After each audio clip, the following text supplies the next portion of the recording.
I'm David Plews, aka Plewsy, and I suppose you could say I organised this. It all happened when I'd got back in touch with all sorts of friends from Goldies. The concept of a Goldies reunion came up. We've often said we should come back here and come and have a look at the place, and we just need an excuse. I'm still in touch with a few people from Goldsmiths, but being here and seeing even more faces that we'd lost touch with has been really lovely. And we met at Goldsmiths, my first term, Tim's second year, and we're still together. So Goldsmiths has got a very special place in our heart, and I still feel like Goldsmiths was some of the best time of my life. The emotion I felt coming off that New Cross train station was a real surprise. It really hit me here. Last time I was here was in 1995, and coming through the doors today just brought back great memories. Lots of things are exactly the same as we remember them, like that wonderful corridor as you first come in. Yeah. They have moved the bar, which obviously has been a bit disparaging for all of us.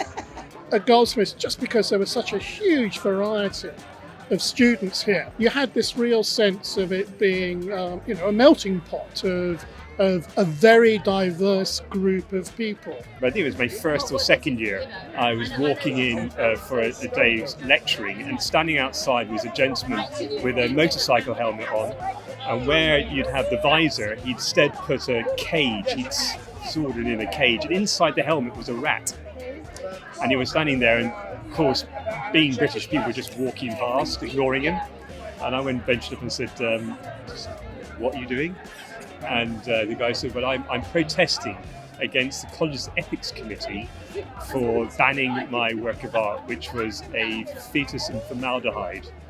And it was Damien Hirst. People remember 1980s were a hotbed of politics, and the Goldsmiths College was one of the most politically motivated. As the Vice President Welfare, one of the big things that I ran was an AIDS campaign, and we were really trying to encourage safer sex practices at the time, and that was our big issue.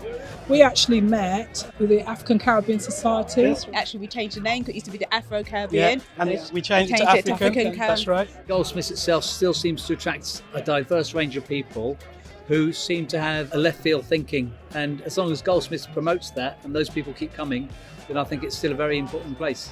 It's really where life starts, because you leave college, sixth form, whatever, you come to university, it's when you're free from your parents, that's when you grow up, and you grow up with people you meet here. Thank you very much to the Alumni Society for helping it to all work, and I'm just delighted that everybody's here.